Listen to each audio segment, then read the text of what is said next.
Usapang boxing, Tommy Mizukoshi dumayo sa Gensan. Nag-KO ng Pinoy. May reaksyon si Casimero.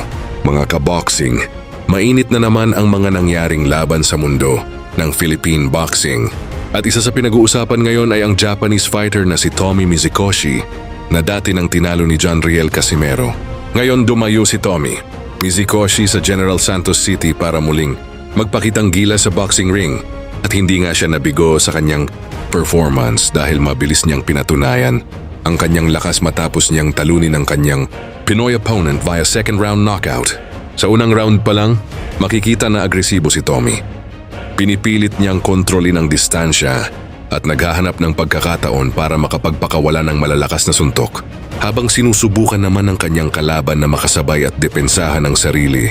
Pagdating ng second round, lalo pang naging matindi ang aksyon. Nakahanap ng magandang opening si Tommy. Di doon na niya pinakawalan ang kanyang mga kombinasyon hanggang sa tuluyang bumagsak ang Pinoy fighter. Hindi na ito nakabangon para ipagpatuloy. Ito yung laban kaya idineklarang panalo si Tommy Mizukoshi via second round knockout. At syempre, hindi rin nakaligtas sa usapan ng dating laban nina Tommy Mizukoshi at John Riel Casimero, kung saan natalo na siya ni Casimero. Kaya matapos ang kanyang panalo sa Gensan, congratulations agad si Casimero dito sa kanyang former opponent Anya.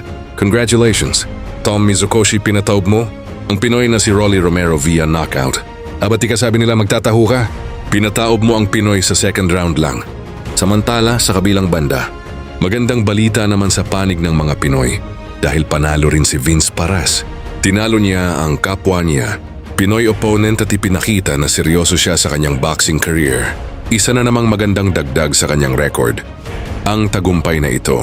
At hindi rin nagpahuli si Gio Santissima dahil panalo rin siya sa kanyang laban. Ipinakita ni Gio ang kanyang experience, lakas at determinasyon para makuha ang tagumpay. Kaya mga ka-boxing, mixed emotions ang hatid ng mga laban na ito.